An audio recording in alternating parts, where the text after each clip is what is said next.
দামি শার্ট, দামি গড়ি। কইতে চুরি হয়ে লইছস?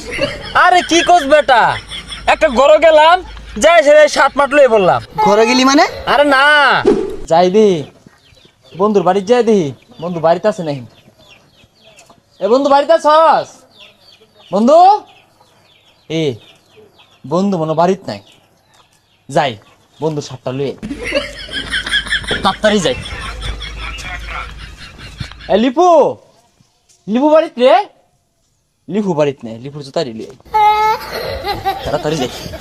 ওইছে বন্ধু, কালকে বউ টিয়ার কেনাকাটা করলাম। একটা ব্র্যান্ডের শার্ট কিনছি 1500 টাকা দিয়া, আর একটা ঘড়ি কিনছি 3000 টাকা দিয়া। ব্র্যান্ডের কাপড় ছাড়া পরলে ভাল লাগে না। আঙ্গের বেশে জাফুল আফান আছে, সবাই একটু দামি দামি পোশাকি পিনদে, কিন্তু রাসেলটা আছে না একটু অন্যরকম শেষরা। ঠিক হইছস, এটা ভেড়া আছে আসরা। টিয়া পয়সা করতো নিলে দিয়ার চাই না, এর আর কিছুই দুন যেত না। আরে বন্ধু এনে বই নিছস, দেখ নাইকির জুতা, দামি শার্ট, দামি